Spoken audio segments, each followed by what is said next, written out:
Pembacaan Al-Adabul Mufrad. Berkata Imam Al-Bukhari rahimahullah, babu fadliz ziyarah, bab keutamaan ziarah.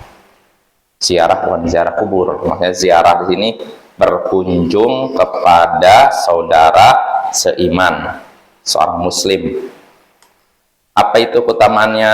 Berkata Imam Al-Bukhari rahimahullah, haddatsana Sulaiman bin Harb wa Musa bin Ismail qala haddatsana Hammad bin Salamah an Thabit an Abi Rafi' an Abi Hurairah anin Nabiy sallallahu alaihi wasallam qala zara rajulun akhan lahu fi qaryah fa arsadallahu lahu malakan ala madarajatihi faqala aina turid qala akhan li fi hadhihi al-qaryah faqala hal lahu alayka min ni'matin tarubbuha qala la inni uhibbuhu fillah qala fa inni rasulullahi itakan pada kami Sulaiman bin Harb dan Musa bin Ismail.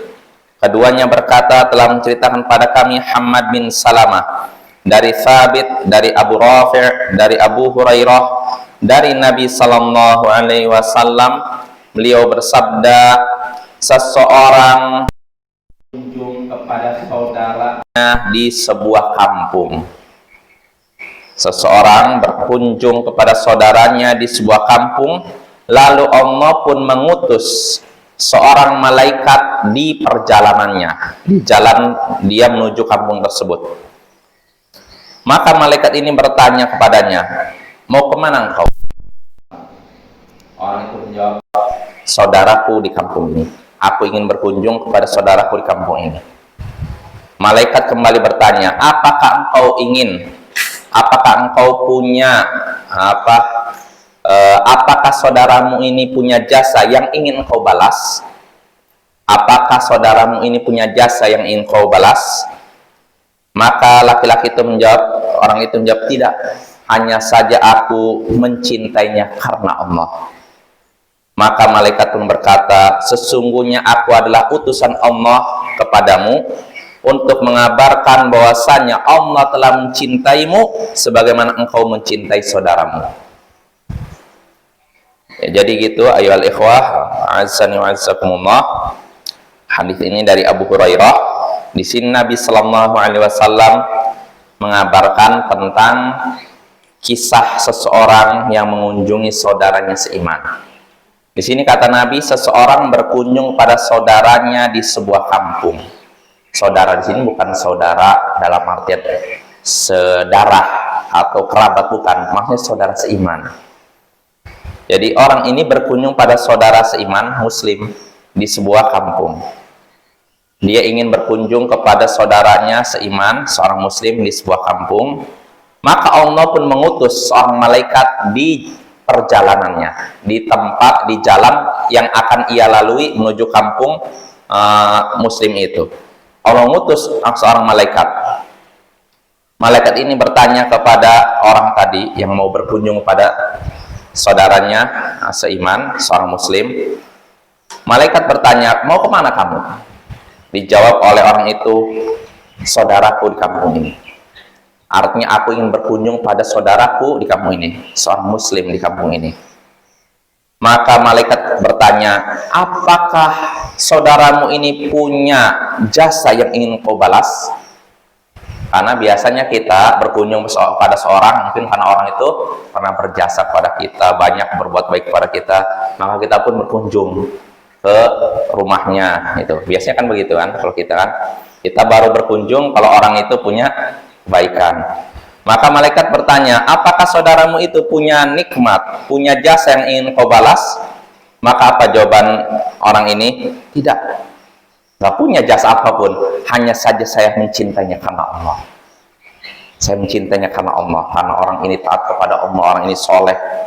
Saya berkunjung ke rumahnya, ke tempatnya bukan karena ingin balas jasa, tapi karena saya mencintainya karena Allah.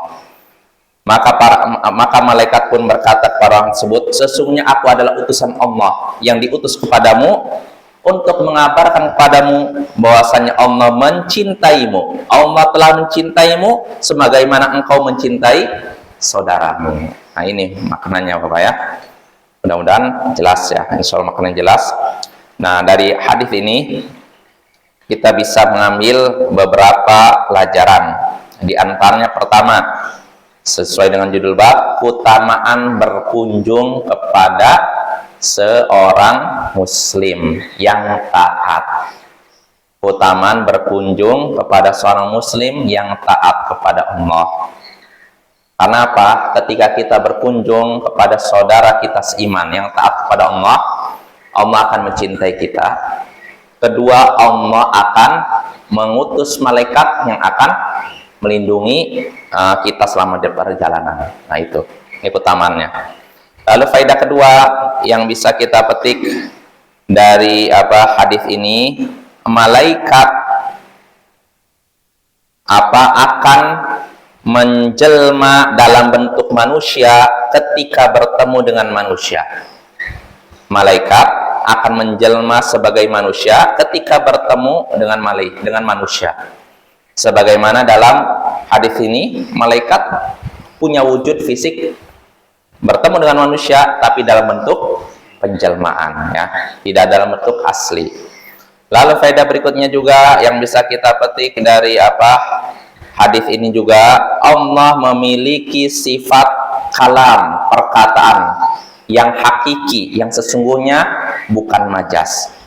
Artinya Allah berbicara dengan huruf dan suara.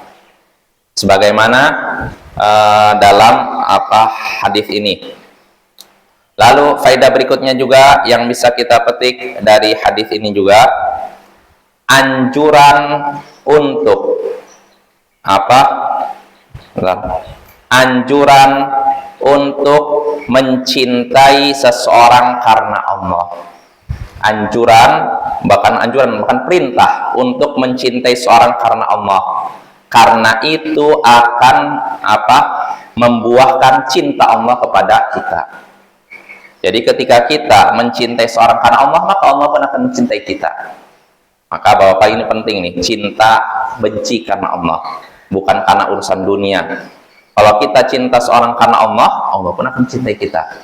Tapi kalau cinta kita kepada seorang karena alasan dunia, mungkin karena ada tujuan tertentu, tujuan jabatan dan semacamnya, maka ini tidak akan membuahkan cinta Allah. Bahkan biasanya cinta kita berujung kecewa. Saya suka sama dia karena dia banyak membantu saya begini, mendekati dia supaya orang itu suka pada saya. Ternyata kenyataannya orang yang nggak suka, bahkan mengecewakan kita. Maka cinta dan benci kita hendaknya karena Allah.